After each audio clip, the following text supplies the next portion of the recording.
I don't think Ashawn will be back. I think Gaines, there's a chance they bring him back. But I mean, make no mistake about it, and you're on the right track here.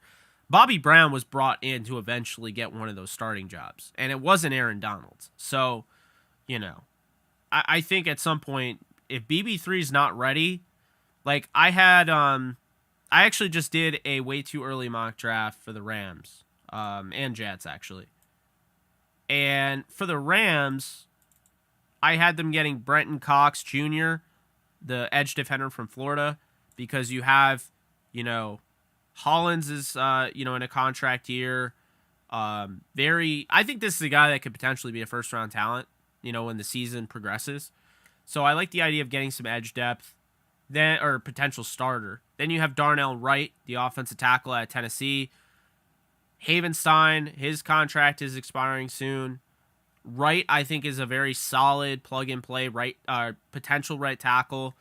Could also play left, so that's why I had him. Fabian Lovett I had at pick 156 out of Florida State, the defensive lineman. I think if the Rams were looking for depth in the defensive line, if they do lose a Gaines or Ashawn or whoever, Lovett is a very good option there. John Michael Schmitz, I want to say his name right. Yeah, John Michael Schmitz out of Minnesota. Interior offensive line from the Big Ten. Sign me up all day. I think he's good value because I think he could play, guard. I think he could play center.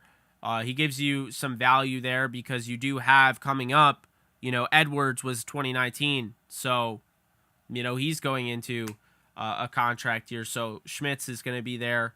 And then I had DeJordan Strong to add some depth to the cornerback spot because Troy Hill and David Long, their contracts expire at the end of the year.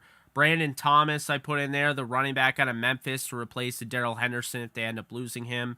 And then I had Trey Dean III, who I'm sure you've heard of. Former, this guy was being talked about as a top 5 pick at one point. If you look at old mock drafts from 2023, back in like 2021 or 2020, Trey Dean was going top 5. So, I have him. He could play corner. He could play safety. I like the upside there. You're potentially losing one of the two safeties, if not both, in Rapp and Scott.